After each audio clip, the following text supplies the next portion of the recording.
ఇప్పుడంటే power weeder వచ్చినాయి కానీ ఇదివరకు అంటే సమ్ డెకేడ్స్ ఎగో మాన్యువల్గా పుష్ చేసేవాళ్ళంట.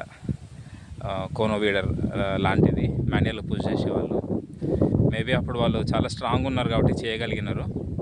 అండ్ అట్లా చేసి అలసిపోవడం వల్లనే ఈ శ్రీవరి సిస్టమ్ అనేది రైతులు వేయడం మానేసినారు.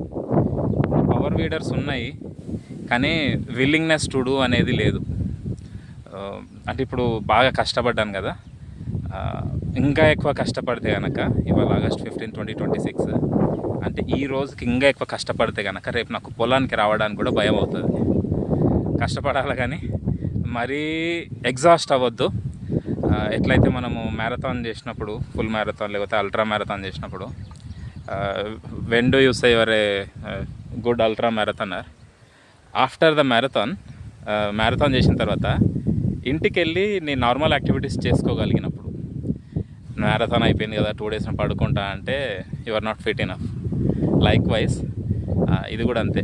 నేను ఫార్మింగ్ చేసుకొని మండే టు ఫ్రైడే నా డే టు డే యాక్టివిటీస్, నా ఆఫీస్ వర్క్ నేను ఎఫిషియెంట్గా చేయగలిగితేనే నేను ఫిట్ ఉన్నట్లు.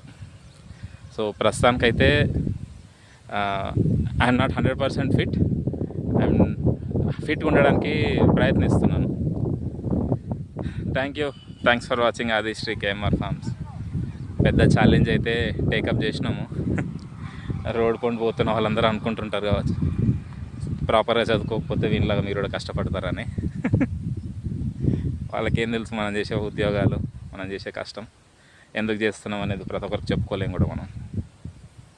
Thank you. జై శ్రీరామ్.